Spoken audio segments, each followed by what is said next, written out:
Я говорю, це вперше.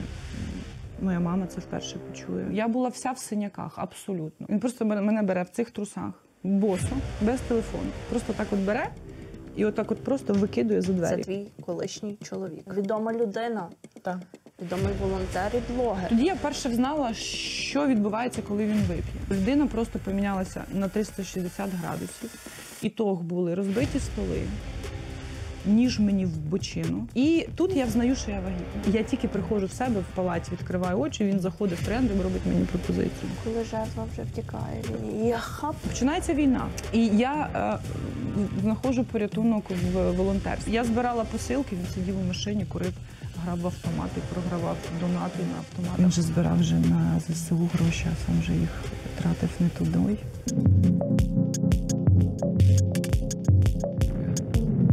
Алла, ти написала мені, коли я випустила оцю всю правду про шоу «Холостяк». Ти сама є учасницею 11-го сезону.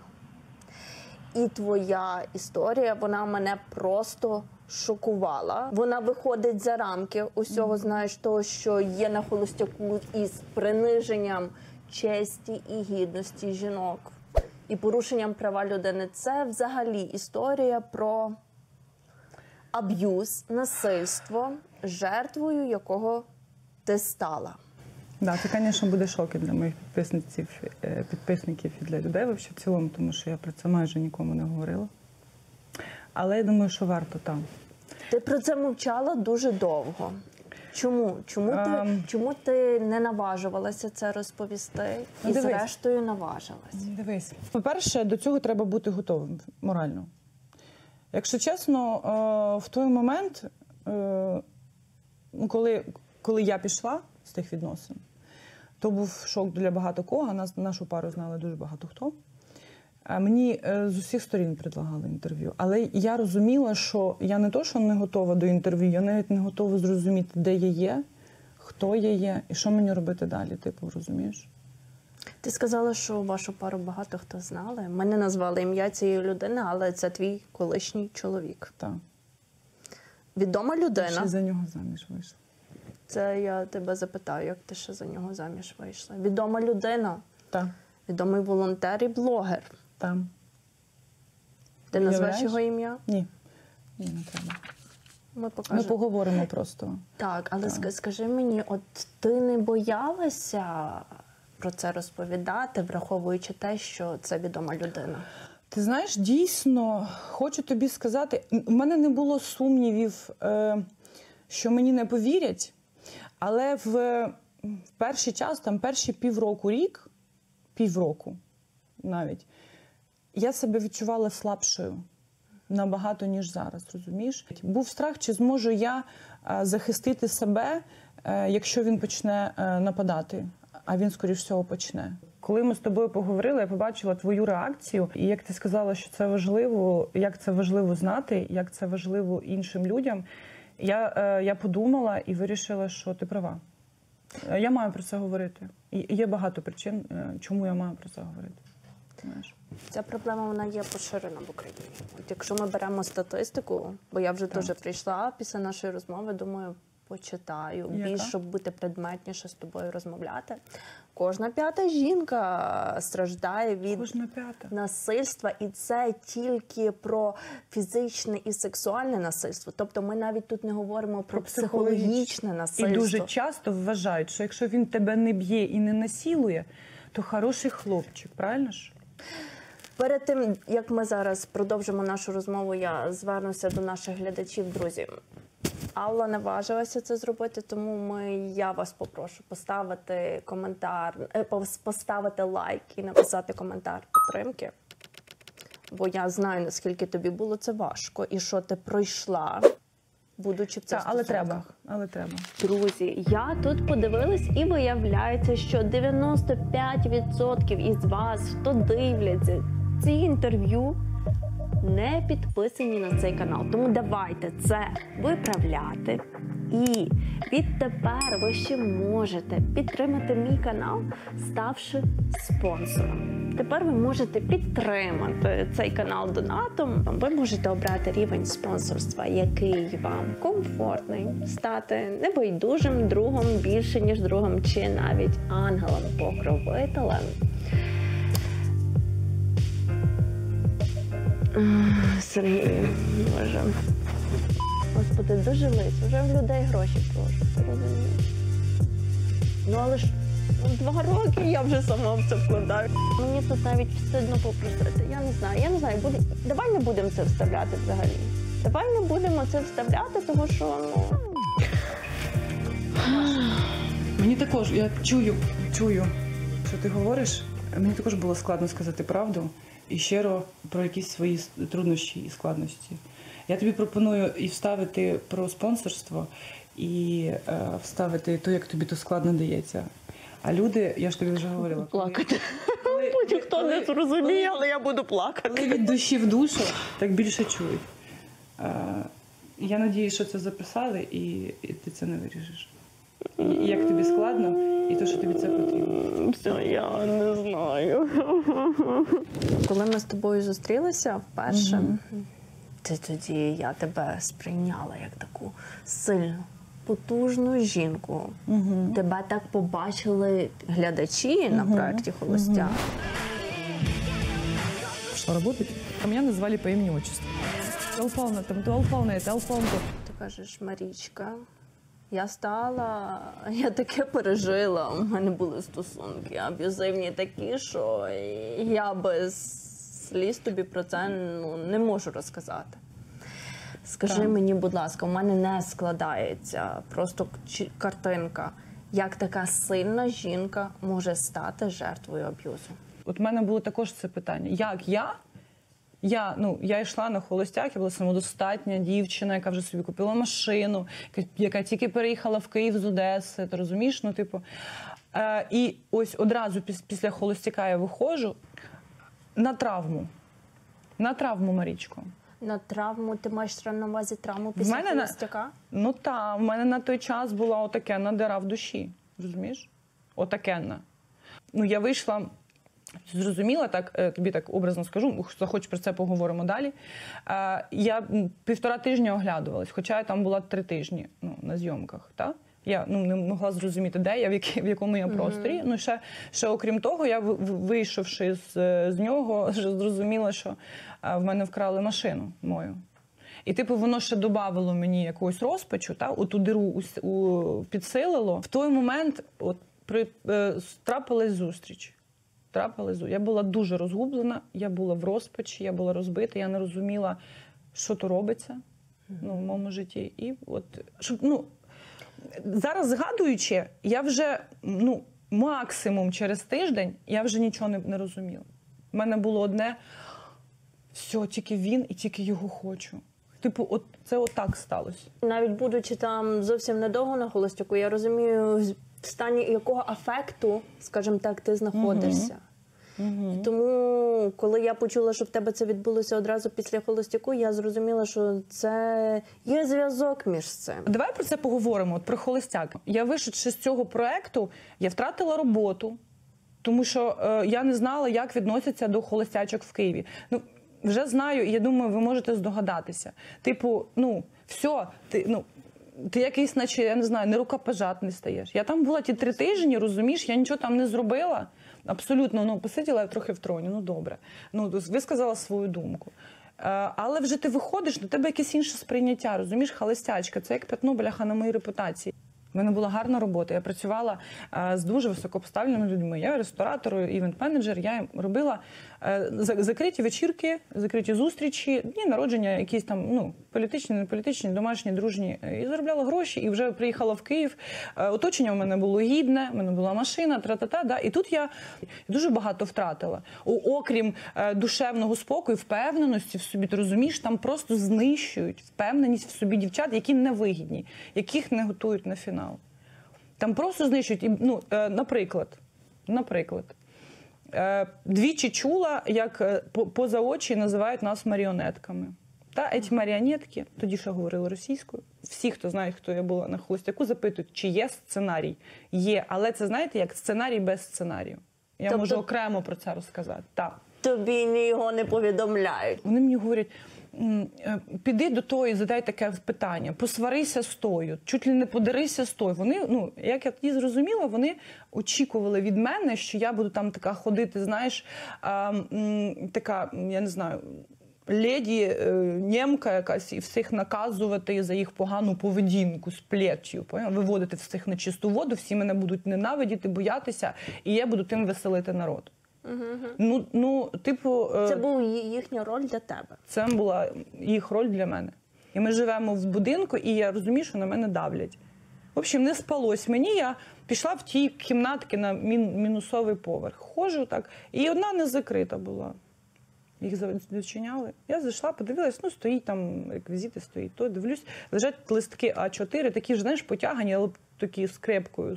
І я дивлюсь і бачу, що розписаний, ну, типу, сценарій, що буде, як буде, коли, як, яка дівчина, коли де піде, знаєш, з минулого «Холостяка». Я ж так хмикнула, знаєш, так щось перебігла поглядом, але там, ну, типу, знаходитись мені було небезпечно, постійно менеджера за нами слідкували, і я була здивована, що ж там двері відкриті, розумієш, може хтось щось забув. І я перегортаю, коротше, той листочок і розумієте, що уяви, я не знаю, чи то, ну, не заробили грошей, я не знаю, на тих же листочках з минулого, коротше, «Холостяка» напечатано на другій стороні, ті вже затерли, розумієш, за сезон. Вони якісь ото жовті, якісь п'ятна, може, хтось каву. І там напечатано, типу, я як то побачила, думаю, це була остання крапля. Це було надрукований вже сценарій твого сезону, так?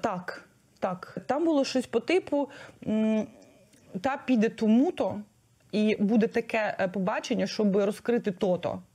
Ну, наприклад, як я розумію, що в мене мало бути побачення з «Холостяком», він мав, ну, якось вони мали підстроїти так, що я, типа, я не знаю, чи устрою йому скандал, чи, я не знаю, поставлю його на колені, і мені потім скажуть, що я сильна жінка, і я не можу збудувати відносини. Можливо, в тому є якийсь асоціальний підтекст.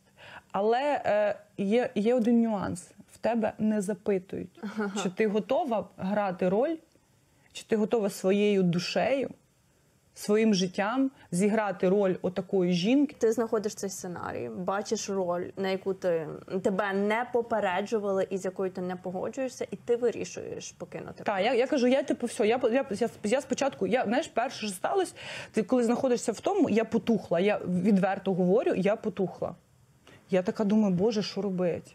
Я просто закрилася, потім вже була та вечірка, і я говорю, кажіть головнокомандуючому менеджеру своєму, хай мене відправляють додому, мене брати днюха. Мені то важливіше зараз, знаєш. А вони, ідіть сама. Ну, типу, не подобається, піди сама. Але я вже тоді настільки не розуміла, що є правильно. Ну, типу, я вже розуміла, що мене покажуть не так, як і є, не то, що як я хочу, боже збав. Як є, вже так не покажуть. І я не розуміла, до чого можуть підвести, якщо я, типу, буду йти сама, бачачи з середини, наскільки там маніпуляцій багато. Зрештою, тебе показали як жінку, яка увела із сім'ї чоловіка. Ой, то взагалі був, то добівочка була, розумієш? То була добівочка, то було на пост-шоу. У мене просто падає челюсть, я тобі говорю, отак. Я дивлюсь, моя візитка. Я ще зроблю ремарочок, щоб ви зрозуміли, коли ти йдеш на це шоу, в тебе дуже велике беруть інтерв'ю і запитують дуже сильно про останні відносини. Останні відносини в мене були такі дуже цікаві. Я познайомилася з хлопцем, коли він був одружений. Дружина тоді була за кордоном вже довгий час. Вийшло так, що ми типу на той час закохалися, дуже багато спілкувалися, але в мене був пункт, я тоді жила навіть не в тому місці, не в Одесі. Що ось, ну, типу, ти вирішив свої питання, а потім будемо говорити там зі мною. І після того, як він вирішив свої питання, в мене роздався дзвінок в двері, і він прийшов в сумку і каже, все, я один, і я от не можу без тебе. Там була ціла історія. Ну, в общем, по факту було так. Ті, хто знають нас, всі підтвердять це все. Хто там знайомий з нами і розуміє про кого, напишіть. От. Так от, ну, щоб ви розуміли, що. І, коротше, візитка. Мені ж як говорять, ти бізнес-леді. Ти така офігенна, ти достойна знайти чоловіка. Це на початку зйомок. Ми все зробимо. І якщо тобі наш холостяк не сподобається, ми тебе так покажемо на всю Україну. Ти того достойна. Тебе побачать, всі чоловіки світу будуть хотіти. І знімаємо ми, коротше, цю візитку. Значить, я красива бізнес-леді, понімаєш? Я йду така, значить, мимо торгового центру, дивлюсь на себе, там, на своє відраження, підходжу до вікна скляного, знаєш, типу там поправляю макіяж. Я ще постійно думала, що вони мене заставляють туди заглядувати, розумієш? Ну, в вікно прям, ну, типу, ближче. Ну, я їм довіряю, вони ж кажуть, що вони все для мене. Потім, типу, я сиджу кадр, хто пам'ятає, спишу, сиджу кадр, коротше, типу, п'ю каву, дивлюсь в телефон, щось пишу. І, типу, якась була папка бумаг, і потім мене ставлять на вуглі, коротше, цього центра, і я, типу, кидаю такі... Це пояснення моєї візитки, яке мені було, кидаю ті бумажки, кажу, а фіг з ним, піду шукати кохання, мол, я вже не можу сама працювати, і така я ділова жінка, хочу любві. І із слів на інтерв'ю, типу, вставляють моментами там, де ще перед холостяком, коли, ну, там 4 години, ти розумієш, тебе запитували про гарбузи, про образи, який любиш ти колір носків, я не знаю. Ну, мені здається, що не спросили тільки супер інтимне, але хотіли би, мені здається, просто, ну, не дійшов час, 4 години про все запитували. І розумієш, от в чому сценарій без сценарія? Ти наговорюєш в одній тій же позі, в одному тому ж одязі багато слів. І з тих всіх слів можна зробити інше речення. Та-да-да. Понімаєш? І я дивлюсь, і вони періодично вставляють моє обличчя. Бачу я, говорю моїм голосом, але я таке не говорила. І що виходить? Значить так, що я бачу? Сижу я, коротше, значить така, я нещасна, закохалася в чоловіка, одруженого, ходжу у вікна, заглядаю. Ти поняла? Ти поняла? Сижу, п'ю каву, работать не можу, пишу смски, уходи з сім'ї, люблю, і апофеоза. Пішло воно все нафіг, уведу його з сім'ї. Да. Знаєш, ми вже десь всередині, типу, знаєш, да. от в процесі зйомки, десь всередині я так повертаю голову на Грішу. Я кажу, я тобі подарую, кажу, золоту калошу, говорю, за лучший монтаж. Говорю, ви що? Ну, я починаю, мене трухає. Я розумію, що всі камери на мене, Да. всі вагу. Я більше всіх. Ну, типу, в смислі, я повертаюсь, я кажу, ви що? Ну, в сенсі... Але цього не показали ви що? Ні, звісно, багато чого не показали. Не показали, як я бігала до калини орати на другий поверх і казали, ви що, ну ви...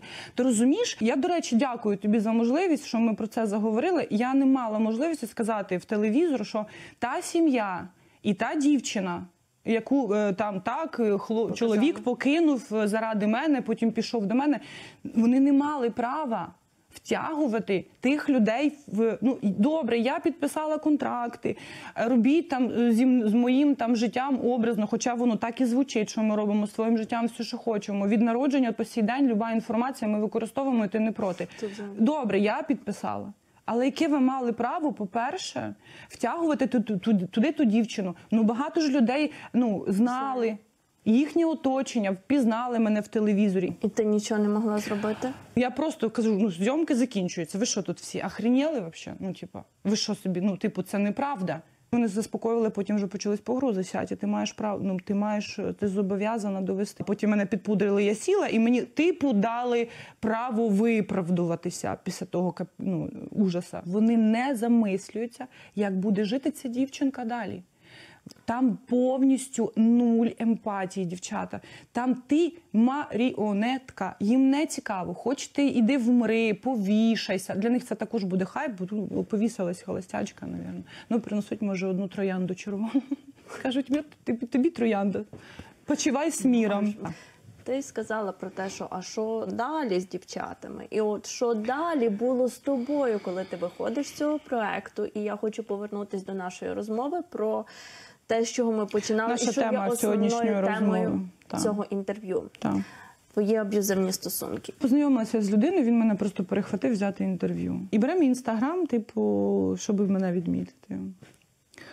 Ну, дивись, я можу сказати відверто, він мені здався симпатичним. Хоча я вже тепер знаю, що ці люди дуже вміють бути милими, класними, такими, як потрібно їм. Угу. Це, мені здається, найкращі актори, психопати. Ну, люди, в яких нема почуттів, тому вони гарно грають. Він мені здався милим, він взяв мене інтерв'ю. А потім, щось через деякий час, він мені написав і запросив, типу, на чай. Я була ще в подружки, я заїду. Це так почалось одразу, знаєш, там, я заїду, я завезу, я привезу. Тобто перше ставлення було його таке, зовсім не викликало підозр, що це може бути аб'юзер. Коли почалися якісь red flag? Перші 3 місяці – це мужик мічти. Кожен день тобі сюрприз. Я просинаюся, я тобі не скажу, але тебе кудись везу. Я сказала, що я мріяла з дитинства про настоящу куклу Барбі, мені вже її дарують. Всі підписниці плачуть, пищать, всі говорять, які ми щасливі, які ми класні, як мені пощастило. Все, що я хочу поїсти на тобі, все, що я тобі там десь хочу на. Але вони не можуть довго грати одну роль. Ну, типу, потім все хорошо, і наприклад, я говорю, мене тоді дуже багато куди запрошували. І на ранки, і на телеведучі, і на канали, і на інтерв'ю, і на все. У мене була непогана тоді репутація після холостяка. Мені багато хто говорив, ти одна там з тих самих там достойних. От. Я теж так думаю, кстати. От. Але він такий, ну не треба воно тобі. І почалось таке, мені вже соромно самому, що ти, і що я з холостячкою, але ти така чудова, ти така офігенна, я свисока тобі то пробачаю. Розумієш? Я свисока, дивись, ти така глупенька, ти хороша, ти умна, ну глупенька. Не ходи туди, ну ти ж розумієш. Ну я ж йому теж це розказала, як там було на холостяку, пожалілася ж, ну, хлопчику, він же ж мене розумів. І він такий, не треба, туди не ходи. Туди не ходи. І, і воно чередувалось так. Так, ну от просто те, що хто такі аб'юзери взагалі, як це починається проявлятися. Так. Перше, це контроль над твоїм особистим простором, над тобою. Перше, це жити одразу разом. Ми почали жити разом через 1,5 тижні після знайомства. Ну і він тебе, ти кажеш, перше привозносив тебе, жить без тебе не можу. Потім тебе навпаки знецінювати починав. Ну казати, що ти така глупенька. Ти будеш думати, що це піклування. Що Боже, але потім взагалі змінюється ставлення кардинально. У нас було пару-тройку сварок, після яких я збирала. Я ще була, походу, трохи в адекваті. Розумієш? От бачите, кажеш, я ще була, походу, трохи в адекваті. Це дуже цікаво. Тобто ти маєш на увазі, що ти ще тоді тверезо могла мислити. Ну, десь до півроку я розуміла, що щось не то. Пам'ятаю, що вже перед Новим роком ми тоді ще їхали до його батьків в місто. Я вже тоді ловила себе на думці, оце дуже уважно, дівчат, що мені немає часу подумати свої думки. Я ховалася в душ, включала собі пісні, і там 5-6 пісень, я просто стояла, і мені 3 пісні якісь, просто мелодії без слів, щоб настроїтися і подумати, що я думаю. Розумієш? Я десь внутрішньо, знаєш, от якби взяти звук з води, з глибини, наче от мій внутрішній голос, такий, типа, там бум-бум, щось не так, зупинись, подивись, Алла, що ти робиш? Але мені його злапати, почути неможливо було, тому що людина була 24/7, 365 днів в рік поруч. А коли він, до речі, коли він ще побачив, що я там по годині знаходжусь в душі, нічого, він потім просто сидів поруч на унітазі, поки я приймала душ. Я ж кажу, це всецільний контроль. Так. Він тебе повністю, заполоняє весь твій простір. В тебе немає, я ж кажу, немає секунди подумати свої думки. Чому тут дуже небезпечно, бо перше воно захоплює, тобі здається, що це така увага. Така любов. Так. Ти що, це таке піклування. І ти цього не розумієш. Але знаєш, це таке зараз багато що глядачів не зрозуміє, в чому тут аб'юз, і навіть не зрозуміє, чому ми кажемо, що це така велика проблема.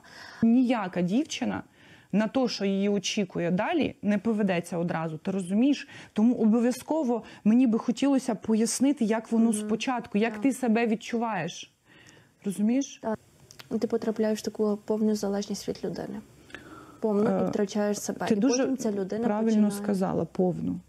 Тому що залежність була фізична, емоційна, матеріальна. У мене не було квартири, в мене не було грошей, і в мене не було друзів. Мені нельзя було. Не можна було. Він тобі забороняв працювати, зустрічатися з друзями. Все, абсолютно. Абсолютно все. Знаєш, я навіть зараз згадую, мені навіть соромно перед моїми друзями. Це, до речі, я говорю, це вперше. Моя мама це вперше почує. Багато хто навіть з близьких людей це вперше почують. Я познайомилася з цією людиною, і він мені сказав, я не п'ю, не потребляю наркотики, в мене є принцип, я стою дурний, коротше, мені нельзя. І познайомилася я якраз на третій день, як я потім знала, після рехабу. Почекай, та людина, ти маєш на увазі, це твій оцей чоловік, про якого ми говоримо, про який всі в коментарях вже написали і зрозуміли, хто це. Він був після рехабу. Так, але мені було припіднесено так, що, типу, мені не запити, типу, я там довго п'ю, ну, типу, знаєш, як от є люди там, тиждень п'ю, там, 3 дні. Я щось собі думала, ну, 3 дні там п'є. І це все припідносило, що я все побідів, все добре, я сильний, я класний, типу, все буває, там, ну, зірвався, тому що складне життя. Ми пішли з ним в компанію, там, де його друзі. Ну, там більшість хлопців, там, може, 1-2 з дівчатами. Типу, а я взагалі така, мені на дівчачі теми говорити треба 1 раз в місяць. Косметолог, масочка для волосся, трусики, шмусики, і все, мені вже не цікаво. Я люблю про політику, я люблю про міроздання, про вселенський заговор, понімаєш, про план Шваба, і про війну, а що Зеленський Путін, а що які розвиття, знаєш. І я сиджу з тими дівчатами і чую, що там біля мене мій хлопець, люди, яких я вже давно теж знаю. І я якийсь вечір сидів там пацан, який прийшов з полону з Росії. З Азовсталі, коротше, якийсь з полону.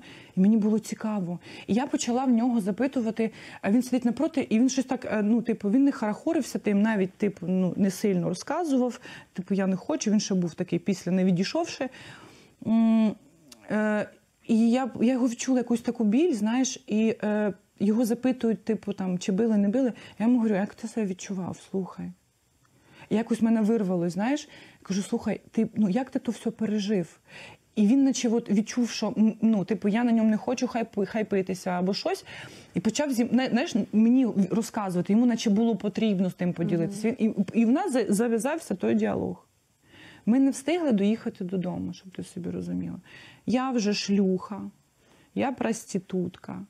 Я його клеїла, він все розуміє. Я кажу, то неправда. Та я навіть йому не посміхала. У мене взагалі такі очі, нам не посмішки не було, бо він розказував, як його там питали, той хлопець. І взагалі, той сидів поруч. Я ж кажу, я тебе за руку взяла, я ж сиділа біля тебе, ми всі спілкувалися. Тоді я перше взнала, що відбувається, коли він вип'є. А він випив з горла літруху джину. Ми зайшли в ту нашу маленьку квартирку. Я почала вже боятися десь через годину. То людина просто помінялася на 360 градусів. Ітог були розбиті столи, ніж мені в бочину. Добре, що це було з краю. Так, зараз офігіють, як це почують. Бачиш, ще хвилююсь. Це для мене, я це говорю перший раз. Це що таке розказувати? Я собі уявляю, я не Мам, зі мною все добре. Все добре. Перша реакція, людина дзвонить в поліцію. Це ще не все. Почекай. Куди дзвонити? Коли? Ніж. Він мене ставив на коліна. Хватав мене за волосся і казав, кажи мені, що ти, шлюха, що ти кончена. Бляха. Це все, намагався плювати мені в обличчя. Я не могла. Я була в шоці. Забрався мій телефон.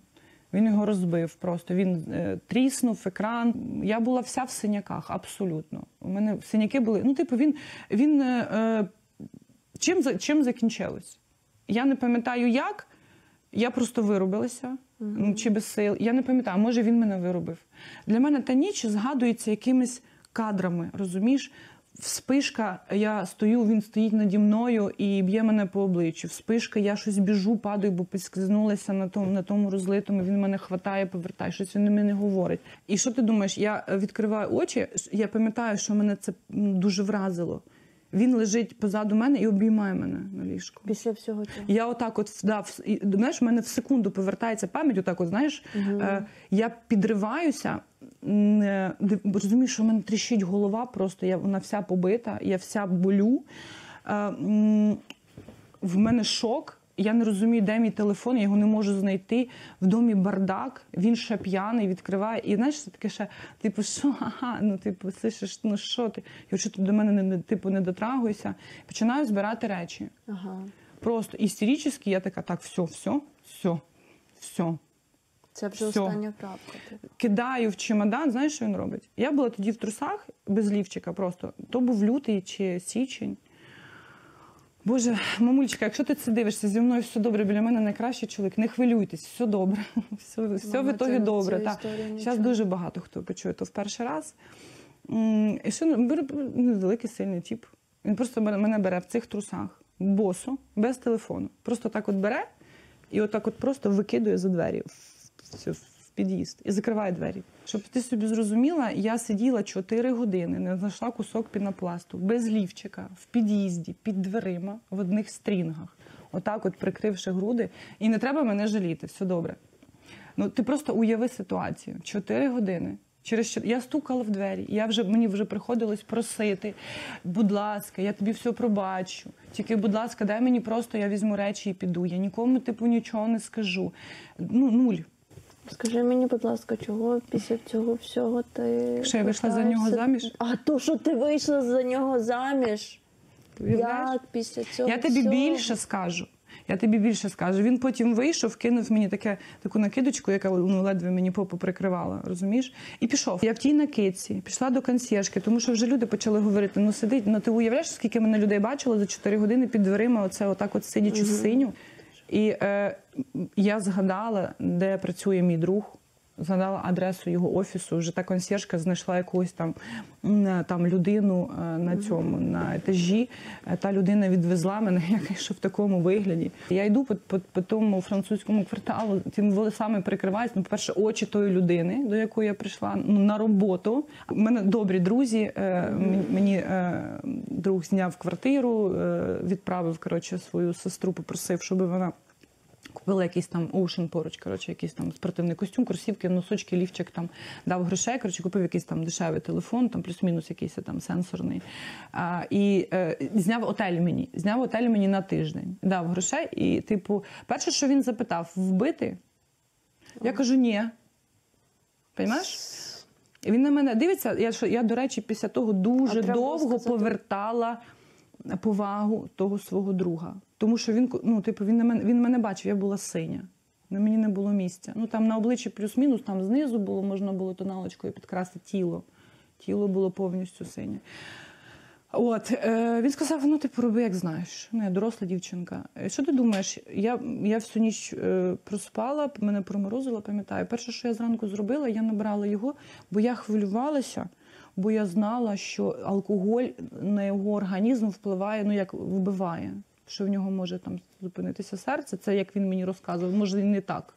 Перше, що я зробила на слідуючий ранок, а ти говориш, що я вийшла заміж. Я просто повертаюсь до тих слів, коли ти сказала, до того, поки я ще могла мислити якось тверезо. Схоже, що тут в тебе вже повністю втратилось тверезе мислення, того, що після такої історії, що ти дзвониш і повертаєшся, щоб його врятувати, коли він тебе до крові б'є. Було таке, було таке дивне відчуття, що нікого, по суті, чому дивне? Чому дивне, коли то вбивалося мені в голову постійно? Нікого, крім нього, в мене не може бути більше ніколи. І то моя карма, то моя ноша. І тільки я можу його спасти. Розумієш? Коли я його набрала на слідчий день, він взяв трубку зі сльозами. Це вже 2 дні пройшло. Він десь пішов, пив, не думаючи, де я ще в тих стрінгах одних ділася з-під хати. Це вже був, може, 3-й день, як він п'є. Він приїхав, отакі крокодилі сльози, падання на коліна, цілування ікон, кляння мамою, хоча та мама там теж бідна страждає, в них в мами вдома всі двері з дирками. Я кажу, що це ти? Да. Ну, та мама отак от не може говорити, так просто трясеться і боїться. Я намагалась то змінити, в мене то не вийшло. Ну, типу, вона просто отака, поняла? Ну, типу, там чуть що ж тобі говорю, так от раз і демон, моментально. Але тільки з близькими, до речі, що я помітила. І я не бачила, щоб він з бородатими ЗСУшниками так себе вів, до речі. От. І типу, там клянеться, і тобі здається, що ну оступився, ну він так тебе любить, то і за сильної любові, розумієш? То і за такої прям, ти сама на себе наче убіждаєш. Ну як убіждаєш, ти бачиш, тобі ноги цілують, падають, все тобі дам, отакі троянди, отакі медведі. Коли жертва вже втікає, він її хап і Так. хапає. І це відбувалося постійно, і так, і він тебе... Слухай, так, він тобі зробив пропозицію. Я вийти буквально заміж, через я так тиждень розумію. отримала за те, що а хто то мені зняв отель, я не поняв. А хто то був? А хто це? А, то твій любовник? А тобі би просто так не буває, що тобі друг просто от купив одяг, купив телефон, зняв отель на тиждень. Ах ти шлюха. І теж я за то получала. Получала тупо за все. От підписники мої зараз дуже багато відповідей на питання отримують, тому що вони не могли зрозуміти. Тому що я зранку їду, ну мене везе, і такий сюрприз. Понімаєш? І ввечері я отакі відео записую, типу, доброї ночі, або просто щось під музику сумне. І вони не могли зрозуміти. Там різні були варіанти. Ніхто, ти розумієш, там така людина, вона так проявляється ззовні. Ну, що думали, я не знаю, що в мене якась інша драма, але точно з чоловіком в мене все гуд. З чоловіком. Так як все ж таки він став? Як ти прийняла після цього всього пропозицію? Скажи мені, бо я не можу це зрозуміти. Це дуже цікаво. Просто не Це можу. дуже цікава історія. Починається війна. І я знаходжу порятунок в волонтерстві. З перших днів війни всі, хто нас знають, що типу, я жила на складі, ми знайшли склад, там купа гуманітарки, я пішла в то. І якось, ти знаєш, я тобі хочу сказати, що якийсь період, плюс-мінус почало трохи лучше бути. І тут я взнаю, що я вагітна. Ага. І як люба жертва психопата, я вірю в те, що може бути краще, що це щось змінить. І він же ж наче останній час так непогано. І я типу йому там вдячна, що там він, ти уявляєш, я була йому вдячна, це капець, я в шоці, що він терпить мою дитину. Жила з нами моя донька. А як ми вже зрозуміли, перед іншими там же ж просто павліній хвост. Хоча я потім, знаєш, що почула? Що він не може терпіти, запікаєте, що сперма твого колишнього ходить по квартирі, так він назвав мою дитину. Але це вже було в останні моменти, коли я вже майже пішла. От. І, типу, я завагітніла, і мені здалося, що то є щастя. Але буквально після того, як я знала, що я вагітна, через тиждень-півтора я втратила дитину. Там. Так от, чому я вийшла за нього заміж? Ти знаєш, це така цікава історія. Мені потім дуже серйозний психолог це розібрав. Я була в шокі, і я згодна абсолютно. Тому що, подивіться, як це виглядало з моєї сторони. І я повністю впевнена, що з багато чиєї. Я втрачаю дитину. Так. Я плачу, мене ведуть там, на ту чистку, він поруч. Я ридаю, мені дійсно, я дуже люблю діток. Я ридаю, мені шкода. Це, я вже собі намріяла, що все, Боже, як я згадую, Боже, що зі мною було? Капець. Я останній раз про це розказую. Навіть не хочу більше згадувати той період в моєму житті. Але я страждала щиро, я щиро хотіла дитину. Мене ведуть на чистку, кладуть на операційний стіл, кладуть наркоз, він їде, купує кільце, бляха, Боже, кільце за 3000 гривень, ти уявляєш, Боже, те золото там було. Він так, було пофіг. Але це, хоч би тебе кільце зупинило, тебе навіть кільце не зупинило. А хоч мені здається тоді проволоку. А чого йому тратиться? Він розумів, що проволоку накрутить, я йому таску скажу, розумієш? Мене тільки приносять з-під наркозу. Я до того півдня ридала, у мене очей нема. Що, жінка втратила дитину. Це її збой гормональний. Дуже мені складно то все далося. І я тільки приходжу в себе в палаті, відкриваю очі, він заходить з трояндами і робить мені пропозицію. Це ж теж якась неадекватна поведінка, будемо відверті. Так, ти розумієш? В той момент я собі подумала, бляха, це ж треба. Це ж він мені не зробив пропозицію, коли знав, що я вагітна. Ну, тупо по зальоту, як у нас же ці всі убіждення тупі є в суспільстві. А навпаки, я втратила дитину нашу, а він мені робить пропозицію. Це ж ти собі уяви, яка любов. Але ні. Виявляється, що психопати, як я потім, я дуже багато знайшла тому підтверджень, психопати, вони, знаєш таке мімікрія, та? Вони мімікрірують емоції, вони не відчувають нічого, вони не знають, як правильно реагувати, розумієш? Для того, щоб йому настільки було страшно і незрозуміло, що зі мною робити, йому не було мене шкода, йому не було шкода моєї дитини, нашої дитини. Він просто хотів, щоб я зупинилася плакати. І ліпше, що він знайшов, це запропонувати мені одружитися. Типу, я довго не могла це зрозуміти. Мені та психологиня говорить, ти дивись, він тобі не дав прожити, він мав підтримати тебе, він мав вивести тебе з того стану, заспокоїти. Але лише потім вже тобі робити пропозицію. Ви зрештою одружуєтеся після цього? Так, майже через тиждень. Він дуже хотів це зробити швидко. Ми одружуємося. Ми у шлюбі були місяця 3. Ну і зрештою ти йдеш. Як ти дійшла до цього рішення, щоб піти? Тому що ти вже пробувала не раз. Зараз починається саме інтересне. Не раз. Мені пощастило, що він не тільки алкоголік, а ще й наркоман. Ігроман. Ти не повіриш? Оце ти везуча. Це ще Боже, не яка все. ти везуча. Це ще не все, розумієш? Я ж тобі говорю. Ну, по-перше, от зміна, знаєш, як тобі сказати, я сказав. Типу, поїхали, сіла, можна, не можна, скільки грошей треба. Типу, total контроль. Ти моя жінка, ти маєш соответствувати. Понял? Ти ходиш зі мною, але вже мовчиш. Мені на той час було вже нельзя все. Малюватися, одягатися сексуально, привабливо. Я ніколи не пошло сексуально не одягалася, але привабливо, щоб були форми, видно, нельзя. Нельзя нікому посміхатися, нельзя спілкуватися ні з ким з мого минулого. Люба людина, яка чоловік, мене купа друзів, боже, мене зараз чоловік навіть дружить з моїми друзями, з якими я там дружу ще з Миколаєва, розумієш, спілкуюся, щось там ще мутки мутять свої, там якісь, там знайшли общі точки, знаєш, не цього. Так от, а там чоловічий голос, це ти з ним спала. Все, нельзя. З мамою нельзя, з дочкою нельзя. Мені все було нельзя.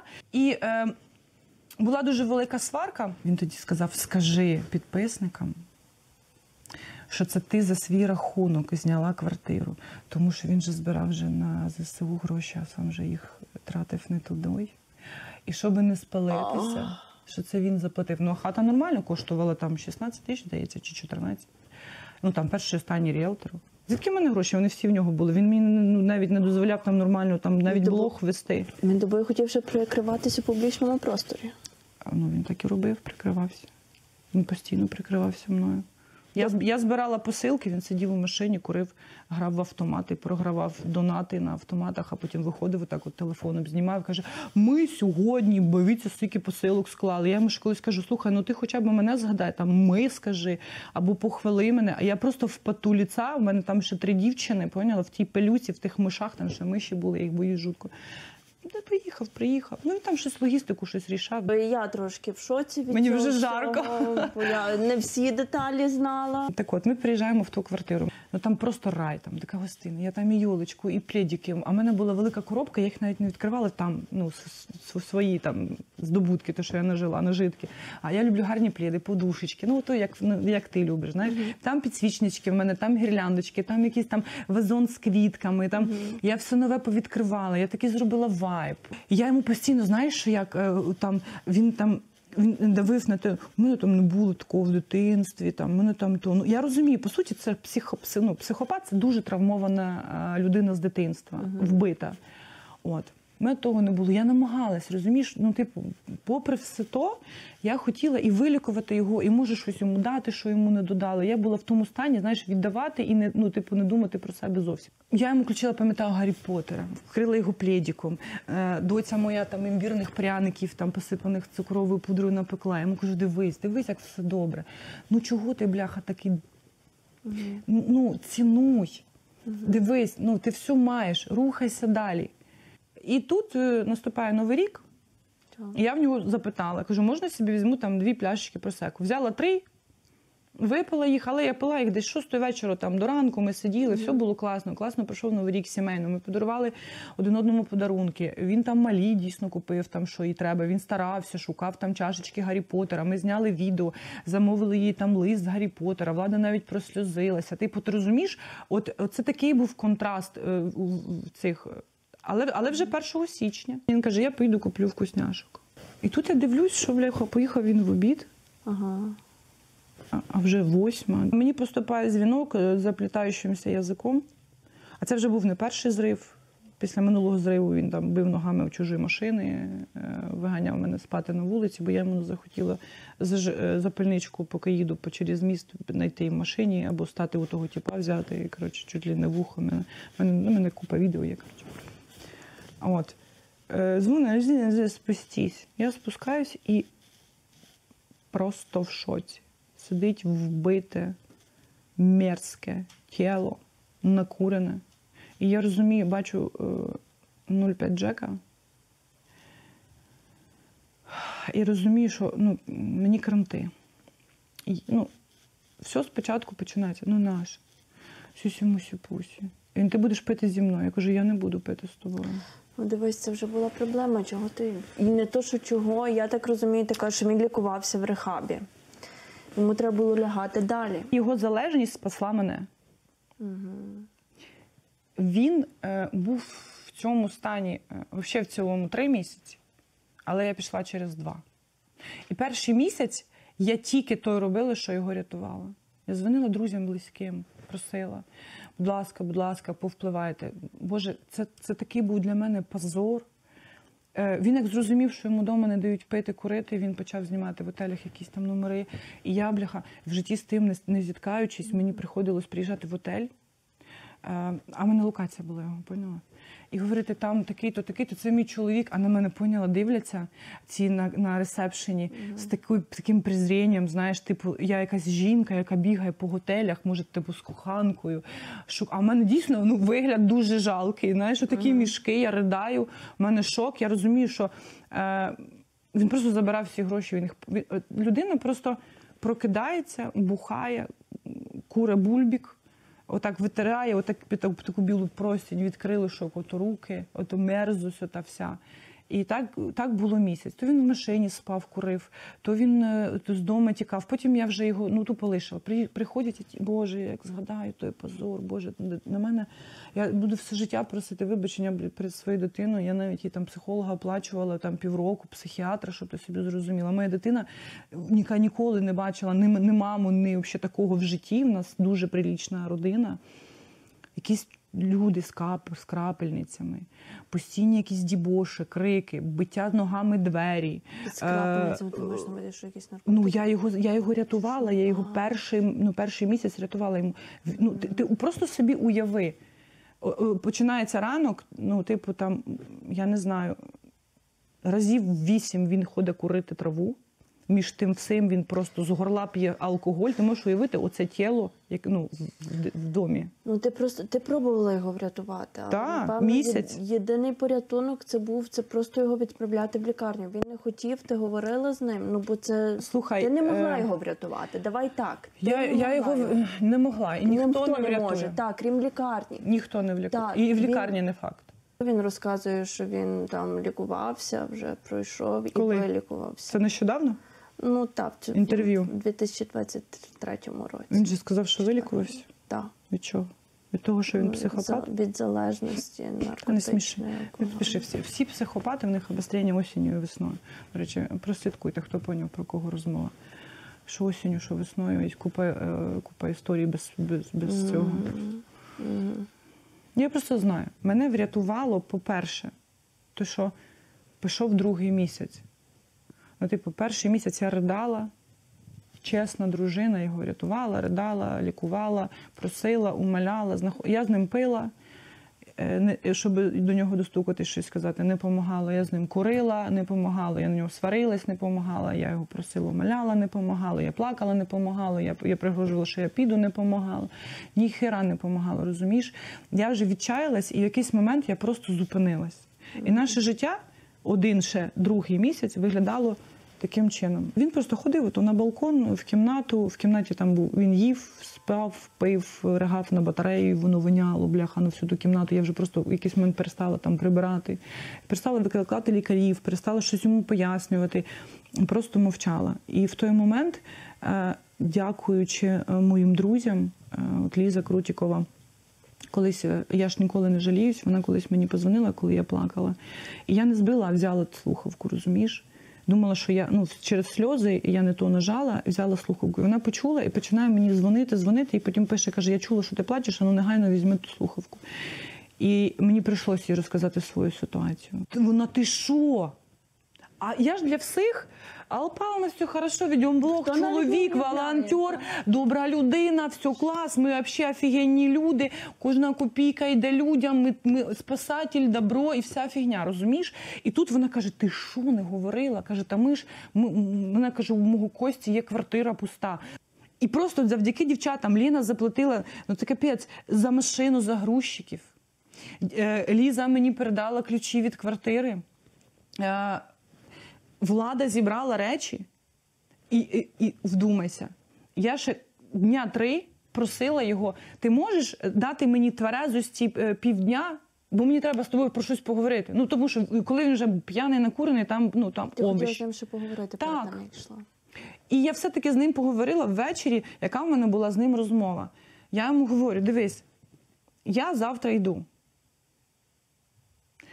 Але якщо ти не хочеш, щоб ми розлучалися, його взагалі меседж був, що він не хоче. Він страждає, типу, я хочу вести себе як дерьмо, а ти будь, бо я тебе люблю. Я хочу з тобою вести себе як дерьмо, я тебе вибрав для цього, розумієш? От. І я йому говорю, але якщо ти лягаєш, я вже все знала про то. Кажу, є лікарня, ти там лягаєш місяць, вона коштує 30 тисяч гривень. Потім ти, кажу, йдеш до психіатра, він тобі виписує антидепресанти, ти сідаєш на антидепресанти, і ти ще рік ходиш до психіатра, до психолога, і тільки тоді, через рік, ми з тобою зможемо поговорити, чи ми будемо жити з тобою далі. Що він тобі сказав на це? Він почав, а що ти за мене заплатиш? Там вже була деградація мощна, там не було з ким говорити. Я вже з ним говорила не втверезо, я не застала. Він просто в ничку зранку, поки я сплю, втікував і приходив вже вгашений. За кермом, з бухлом, вже приїхав, вже пів пляшки випив, ще одну з руки має, травою воняє на всю хату, бляха. І уяви собі, на ранок я починаю збирати речі, сідаю за стіл і кажу, доць, будь ласка, допоможи мені, щоб я це зробила.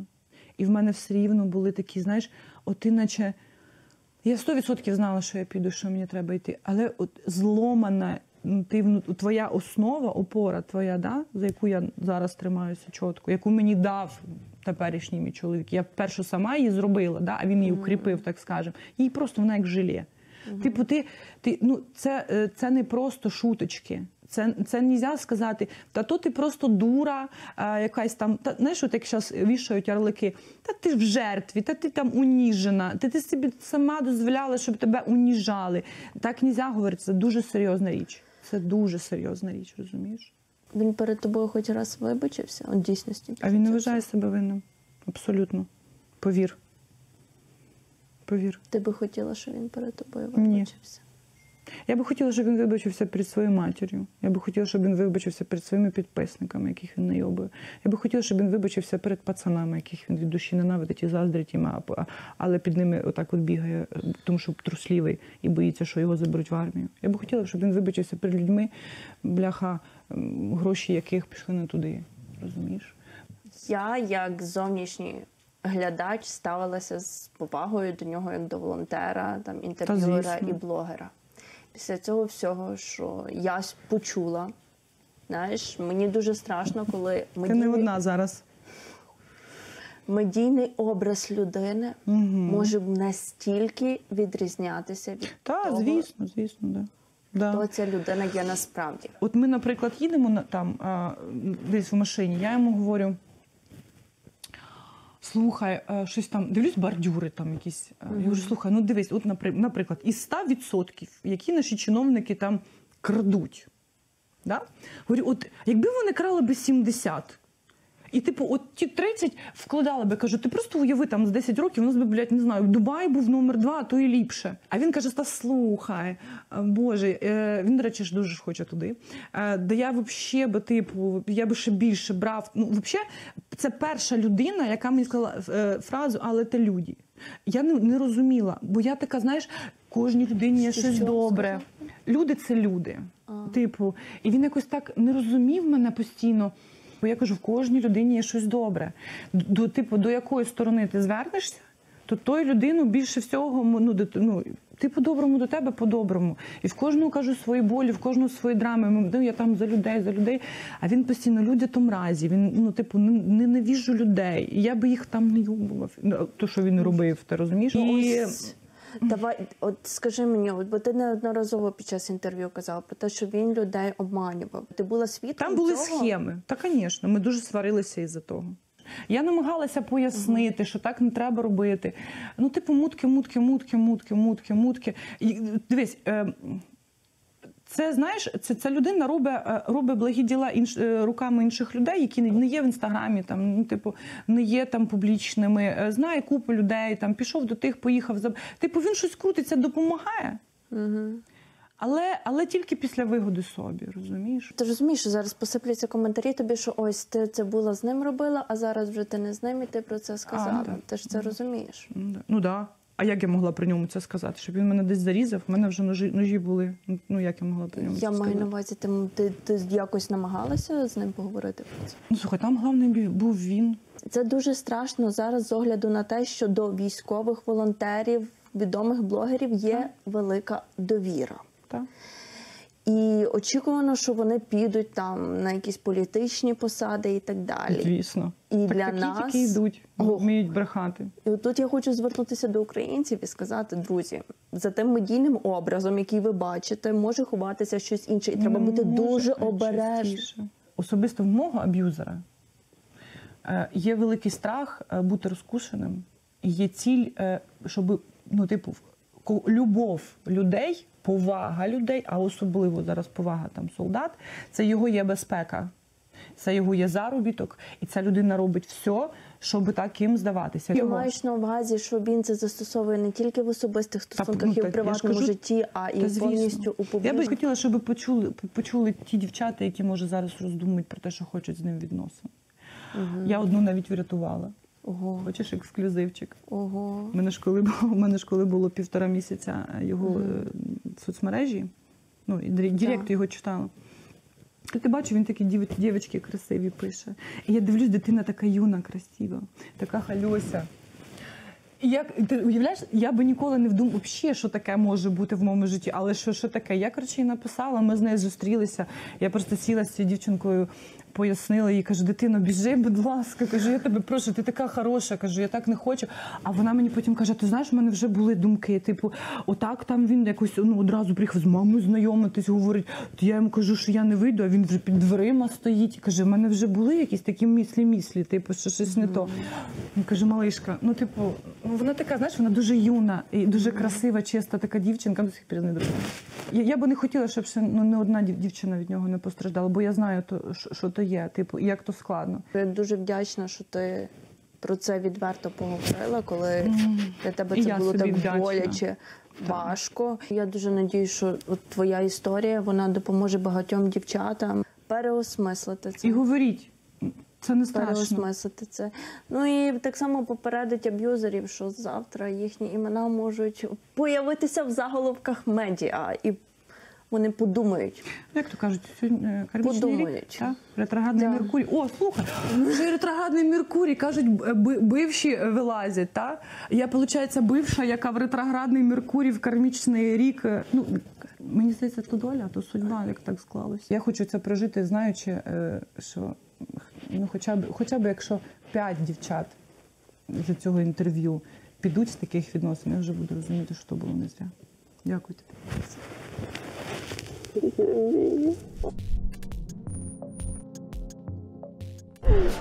Все, тихо, все. Чуєш? А де ти купила цю піжаму? О, та це по бартеру. Серйозно? Ну да, в нас А є що за бренд? партнер Така приємна. Lotus Home.